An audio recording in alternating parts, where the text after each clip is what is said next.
بسم اللہ الرحمن الرحیم رب اشرح لی صدری ویسر لی امری واحلل عقدۃ من لسانی یفقہوا قولی۔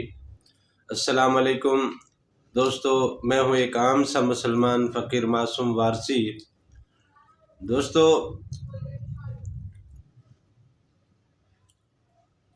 آج ہم نے پہلے سیشن میں جو گفتگو کی تھی وہ یہ تھی کہ نور تو آپ کے اندر موجود ہے، بس اس نور کو کھوجنا ہے، اس کو پانا ہے، اس کی تلاش میں آپ نے اپنے آپ کو تیار کرنا ہے، اپنا اندر صاف کرنا ہے۔ اپنا اندر صاف کر لیا، نور آٹومیٹک جگہ پکڑنا شروع کر دے گا۔ یہ وظیفے کرنا، یہ اللہ اللہ کا ورد کرنا، یہ باقی معاملات، یہ ساری چیزیں اپنی جگہ پہ ہیں، لیکن یہ ہے کہ دل کو صاف بھی کر لیں تو بڑی بات ہے۔ اس سے بھی نور کا معاملہ شروع ہو جاتا ہے۔ بس اپنے اندر کو جان لیں، اپنے اندر کو پہچان لیں، اپنے اندر میں چھپے ہوئے اس نور کو تلاش کر لیں۔ باہر کہاں بھٹکیں گے، کہاں جائیں گے، کہاں دیکھیں گے، کہیں کے کچھ نہیں ملنا۔ جو کچھ ملنا ہے آپ کو اپنے اندر ہی ملنا ہے۔ جو کچھ بھی ملنا ہے آپ کو اپنے اندر ملنا ہے، باہر کچھ نہیں ملنا۔ ہمارے اندر اللہ تعالیٰ نے ایک اور چیز بھی رکھی ہے۔ وہ جو نور رکھا ہے نا، اس نور کی اللہ تعالیٰ نے خوشبو ہماری ذات میں رکھی ہے۔ تو اس نور کا جو پیرہن ہے وہ حقیقت میں وہ خوشبو ہے۔ تو اگر نور کا پیرہن خوشبو ہے تو وہ نور ہمارے اندر ہے، تو ہمارا پیرہن تو خوشبو ہو گیا نا۔ ہمارا حسن، ہماری خوبصورتی، ہماری تزئین و زیبائش، وہ تو حقیقت میں خوشبو ہے۔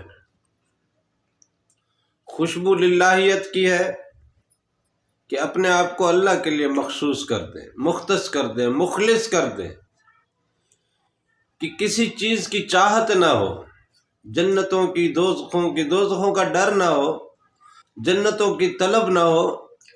بس وہ رب ہے، میں اس کا خلیفہ ہوں، یہ حق ہے اس کا کہ میں اس کے آگے جھکوں، یہ حق ہے اس کا کہ میں اسے یاد کروں، یہ حق ہے اس کا کہ میں اللہ اللہ ہی کروں، یہ حق ہے اس کا کہ میں اس کی طرف ہی پلٹا رہوں، یہ حق ہے اس کا کہ میں اس کا ہی بن کے رہوں۔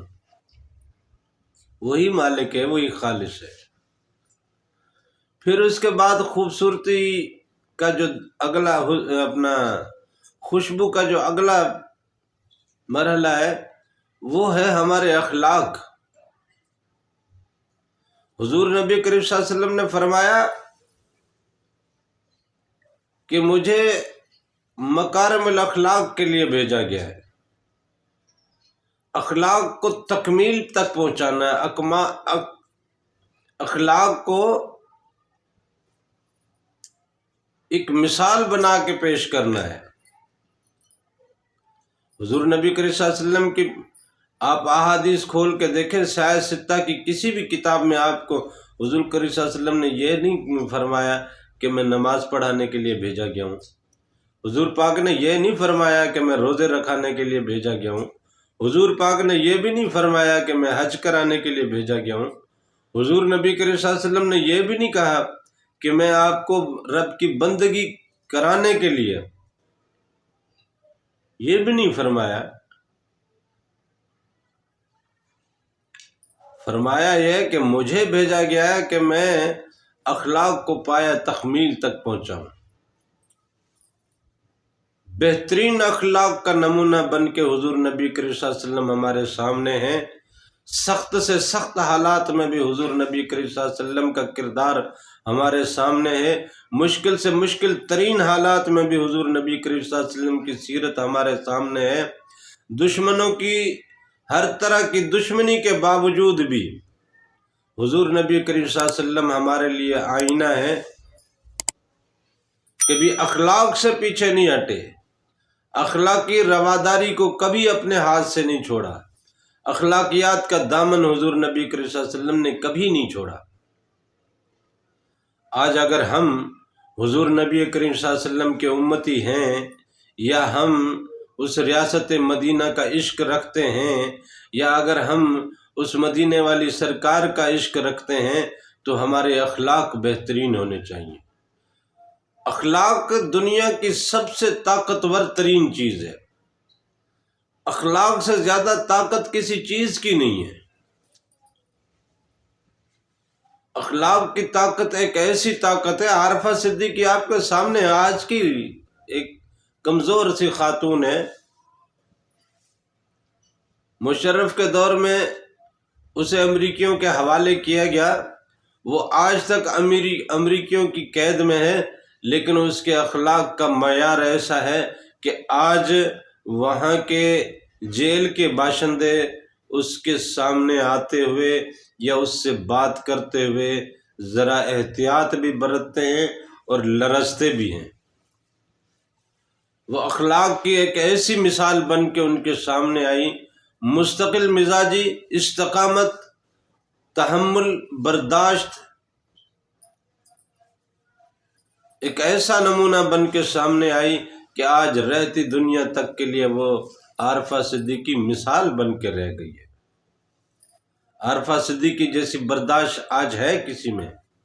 عارفہ صدیقی جیسا استقلال کسی میں ہے؟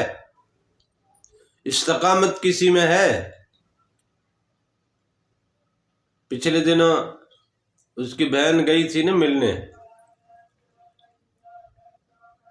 تو اس نے جو حال سنایا وہ آپ سب کو معلوم ہے کہ جیل میں یوں چلتی ہوئی آئی جیسے کوئی اپنے گھر میں چلتا ہوا آتا ہے۔ اس کے اخلاق کو آج زمانہ سلام کرتا ہے، تو لہذا اخلاق کی خوشبو دنیا کی سب سے بہترین خوشبو ہے۔ اخلاق کی طاقت سب سے بہترین طاقت ہے۔ اخلاق کی قوت کے آگے دنیا کی بڑی بڑی ریاستیں، بڑے بڑے ظالم اور جابر اس کے سامنے سرنگوں ہوئے ہیں۔ اخلاق کی خوشبو ایک ایسی خوشبو ہے کہ یہ آپ کہیں رہتے ہوں لیکن یہ آپ کی خوشبو کہیں اور، کسی اور دنیا میں، کسی اور خطہ زمین پہ بھی آپ کی مہک پہنچتی ہے۔ لہذا آپ کا پیرہن اور آپ کی خوبصورتی، آپ کا زیور تو خوشبو ہے۔ اخلاق کی خوشبو، کلام کی خوشبو، نگاہوں میں حیا کی خوشبو، رب کے حضور حاضر رہنے کی خوشبو، نور میں نہائے رہنے کی خوشبو، قدرت کے اس عظیم تحفے کو ہم نے آج تک سمجھا ہی نہیں ہے۔ ہم نے اپنی ذات کو پتہ نہیں کیسی کیسی غلاظتوں میں غرق کر رکھا ہے، کیسی کیسی غلاظتوں کی بدبو ہماری ذات سے آتی ہے۔ ہمارے اپنے ہی ہمارے پاس بیٹھنا پسند نہیں کرتے، ہماری اولاد ہی ہم سے دور ہو چکی ہے۔ آخر کہیں نہ کہیں تو کوئی ایسی بدبو ہماری ذات سے اٹھتی ہے نا کہ ہمارے اپنے ہی ہم سے دور ہو گئے۔ ہم دین کی دعوت کیا دیں گے؟ کلمے کی طرف کیا بلائیں گے؟ کون ہمارے نزدیک آ کے بیٹھے گا؟ ہمارے اندر کی وہ خوشبو ہی مر گئی ہے۔ نفرتوں کی بدبو، عداوتوں کی بدبو، حسد کی، کینے کی بدبو، دنیا کی ہر قسم کی بدبو ہم نے اپنی ذات میں بسا رکھی ہے، جبکہ حقیقت تو یہ ہے کہ ہمارا زیور تھا خوشبو، ہمارا پیرہن تھا خوشبو، ہماری پہچان تھی خوشبو، ہماری ذات تھی خوشبو۔ افسوس کہ وہ خوشبو گم ہو گئی ہے۔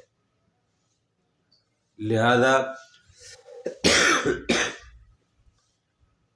وہ خوشبو پیدا کیجیے، اپنی ذات میں اللہ کے نور کی خوشبو پیدا کیجیے، اللہ کے ذکر کی خوشبو پیدا کیجیے، اپنے اخلاق کی خوشبو پیدا کیجیے، استقلال کی خوشبو پیدا کیجیے، استحکام کی خوشبو پیدا کیجیے، اور مستقل مزاجی کی خوشبو پیدا کیجیے۔ اپنی ذات کو خوشبوؤں کا محور بنا دیجیے، خوشبوؤں کا محور بنا کے رکھ دیجیے۔ آپ کی ذات میں اللہ تعالیٰ نے ایسے ایسے رنگ رکھے ہیں، ایسی رب نے اپنی قدرتوں کے مناظر رکھے ہیں، ان مناظروں کی خوشبو آپ کی ذات سے جھلکنی چاہیے، آپ کی ذات ان خوشبوؤں سے مہکنی چاہیے۔ لہذا اللہ تعالیٰ سے دعا ہے کہ مجھے اور آپ کو اپنے اور اپنے حبیب کے عشق کی دولت نصیب کرے، آمین، جزاک اللہ۔